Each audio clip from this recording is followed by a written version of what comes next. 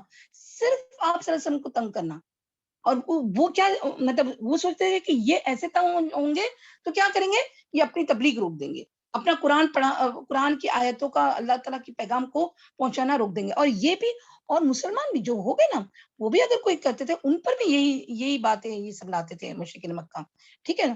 اور اس معاملے میں مشرکین اور نبی اکرم صلی اللہ علیہ وسلم کے درمیان جو بات چیت ہوئی اس کا کچھ حصہ ہم آگے چل کر انشاءاللہ ذکر کریں گے.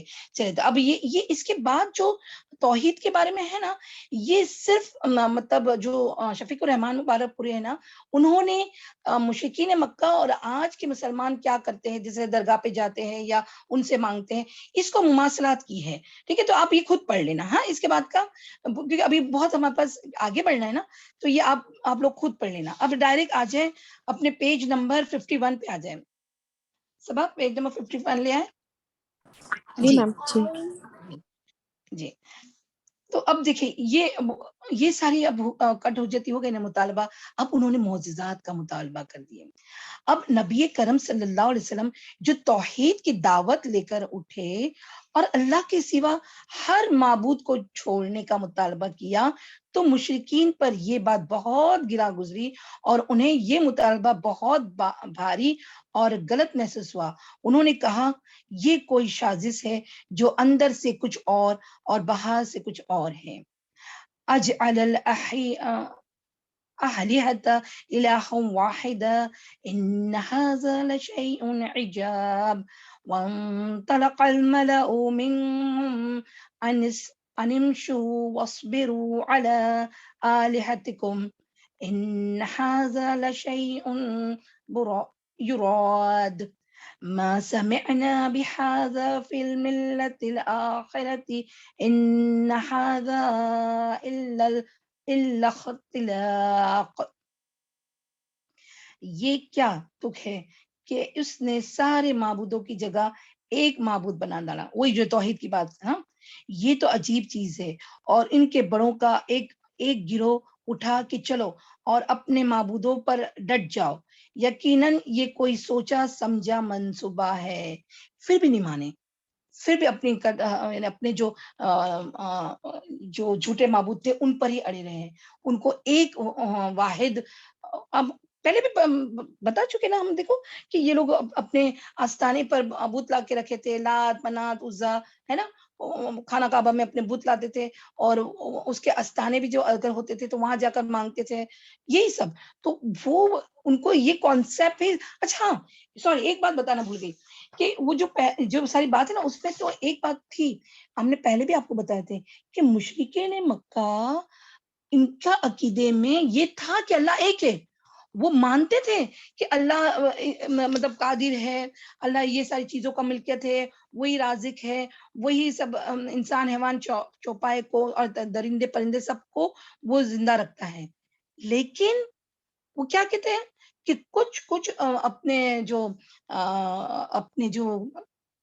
ہے مطلب حکم، اس میں انسانوں کو یا بتوں کو دے رکھا ہے. وہ پھر ان کو پکارتے تھے اور ان سے طلب کرتے تھے، اور وہ سوچتے تھے کہ اللہ کے سے ڈائریکٹ کیسے ہم مانگے، ہے نا. تو کیونکہ آپ نے دیکھا نا سورہ، اب آگے انشاءاللہ پڑھیں گے سورہ نمل میں بھی اللہ تعالیٰ قرآن کے مطلب جو آیت میں فرماتے نا کہ ان سے پوچھو کہ آسمان کس نے بنایا، تو وہ جھٹ بولیں گے اللہ تعالیٰ نے. یعنی یہ عقیدہ تھا، لیکن پھر بھی شرک، دوسرے معبودوں کو سے مانگنا کرنا وہ سب کرتے تھے. ٹھیک ہے، یہ ان باتوں کا خلاصہ ہے، آپ پھر بھی پڑھ لینا. ہاں ٹھیک ہے.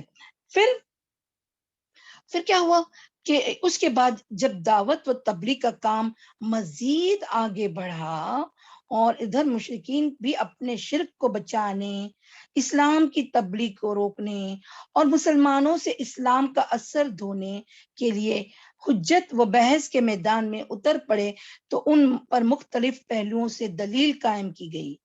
ان سے کہا گیا کہ آخر تمہیں یہ بات کہاں سے معلوم ہوئی کہ اللہ نے اپنے مقرب اور مقبول بندوں کو اس دنیا میں تصرف کرنے کی قوت دے رکھی ہے، کچھ حکم دے رکھا ہے، اور وہ ضرورتیں پوری کرنے اور مصیبتیں ٹالنے پر قدرت رکھتے ہیں۔ اس کی تو صرف دو ہی صورتیں ہو سکتی ہیں، یا تو تمہیں غیب معلوم ہو گیا نمبر 1، یا پھر پچھلے انبیاء نے کوئی کتاب چھوڑی ہو اور اس میں تمہیں یہ بات لکھی ہوئی مل گئی ہو۔ چنانچہ اللہ تعالیٰ نے فرمایا ام عندہم الغیب فہم یکتبون، کیا ان کے پاس غیب ہے جسے وہ لکھتے ہیں؟ اور فرمایا آتونی بکتاب من قبل ھذا او آثارۃ من العلم ان کنتم صادقین، میرے پاس پہلے کی کوئی کتاب لاؤ یا علم الہی یا کا کوئی بقیہ لاؤ اگر تم لوگ سچے ہو۔ قل هل عندكم من علم فتخرجوه لنا إن يتبعون إلا الظن وإن أنتم إلا تخرصون۔ اے پیغمبر ان سے کہو کہ کیا تمہارے پاس کچھ علم ہے؟ اگر ہے ہمارے سامنے لاؤ، ورنہ حقیقت تو یہ ہے کہ تم لوگ محض گمان کی پیروی کرتے ہو اور ادھر ادھر کے اٹکل پچو لگاتے ہو۔ بس اللہ تعالیٰ نے یہ ہم اس سے پڑھ جاتے کہ بس یہ آپ کا گزر بھی ہوگا اور آگے آیتوں میں بھی آئے گا، آیتوں کے اندر ہی ہمیں سب کچھ پتا چل جاتا ہے کہ ان کی کیا کیا بحث حجتی تھی اور اللہ تعالیٰ نے کیا کیا فرمایا۔ ہاں اس لیے ہم صرف پڑھ لیتے ہیں، چونکہ یہ بات مشرکین بھی تسلیم کرتے تھے کہ انہیں نہ تو غیب کا کوئی علم ہے اور نہ انبیاء کی کتابوں میں سے کسی کتاب میں انہیں یہ بات ملی ہے۔ یعنی آپ کو پتا ہے نا کہ ہم نے پہلے بھی بتایا تھے کہ مکہ میں کوئی مطلب جو بنی اسرائیل سے جو بھی کتابیں یا تھی وہ اتنا یا اثر نہیں تھا۔ اسماعیل علیہ السلام سے لے کر آپ صلی اللہ علیہ وسلم کے بیچ میں مکہ یعنی یہ جو عربین پیننسولا تھا نا، اس میں کوئی مطلب نبی تو آئے تھے لیکن کوئی کتاب یا ٹھوس ایسا کچھ بھی باقی نہیں رہا تھا، ٹھیک ہے، یہ ان کو پتا تھا، کس کو؟ مشرکین مکہ کو، ٹھیک ہے، اس لیے انہوں نے نہایت صفائی سے کیا بل نتبع ما وجدنا علیہ آباءنا، یعنی اب دیکھیں ان کے پاس اور ایک ہے، ان کو پتا تھا کہ ہمارے پاس پہلے کی کتاب نہیں ہے، اس سے تو نہیں یہ بات ملی کہ ہم معبودوں کو دوسرے معبودوں کو مانے، تو انہوں نے کیا بول دیا کہ ہم نے اپنے باپ داداؤں کو جس بات پر پایا ہے اسی کی پیروی کر رہے ہیں، اور یہ کہ ان وجدنا آباءنا علی امۃ وان علی آثارہم مہتدون، یہ بھی سورہ زخرف کی آیت ہے، ہم نے اپنے باپ دادا کو ایک امت طریقے پر پایا ہے اور ہم بھی انہی کی ڈگر پر چل رہے ہیں، ہے نا۔ ہم ابھی بھی ہم کسی کو بولتے ہیں نا تو وہ کیا کہتے ہیں کہ ہم نے اپنے باپ دادا کو ایسا کرتے دیکھا ہے تو کیا ہمارے باپ دادا گمراہ تھے، یہی بات بولتے ہیں، ہے نا، ٹھیک ہے۔ اس کے جواب سے جب مشرکین کی جہالت اور بے بسی کھل گئی تو ان سے کہا گیا کہ دیکھو ان اللہ یعلم وانتم لا تعلمون، تم لوگوں کو تو نہیں معلوم لیکن اللہ جانتا ہے، اس لیے اس کی بات سنو، وہ تمہارے ان شرکاء کی حقیقت بتلاتا ہے، کہتا ہے ان الذین یدعون من دون اللہ عباد امثالکم، بے شک اللہ کے ماں سوا جن کو تم لوگ پکارتے ہو وہ تمہارے جیسے بندے ہی ہے، یعنی جو چیزیں اللہ کے ساتھ مخصوص ہے ان پر جس طرح تم کو قدرت حاصل نہیں، اسی طرح تمہارے ان شرکاء کو بھی ان پر قدرت حاصل نہیں، بس تم اور وہ دونوں بے بس ہوئے اور قدرت نہ رکھنے میں یکساں اور برابر ہو، اسی لیے اللہ نے ان کو چیلنج کیا۔ اب اللہ نے چیلنج کیا فَادْعُوهُمْ فَلْيَسْتَجِيبُوا لَكُمْ إِن كُنتُمْ صَادِقِينَ، یعنی اگر تم سچے ہو تو ذرا ان کو پکارو اور وہ تمہاری مراد پوری کر کے دکھا دے، چیلنج دے رہے اللہ تعالیٰ، اللہ تعالیٰ نے یہ بھی بتلایا کہ والذین تدعون من دونہ ما یملکون من قطمیر، یہ بھی سورہ فاتر کے آیت ہے، تم لوگ اللہ کے ماں سوا جن کو پکارتے ہو وہ کھجور کی گٹلی کے چھلکے کے برابر بھی اختیار نہیں رکھتے۔ چلے اب یہاں تک ہی رکھتے ہیں، ہاں۔ وآخر دعوانا ان الحمد للہ رب العالمین، سبحانک اللہم بحمدک، نشہد ان لا الہ الا انت، نستغفرک ونتوب الیک۔ السلام علیکم ورحمۃ اللہ وبرکاتہ۔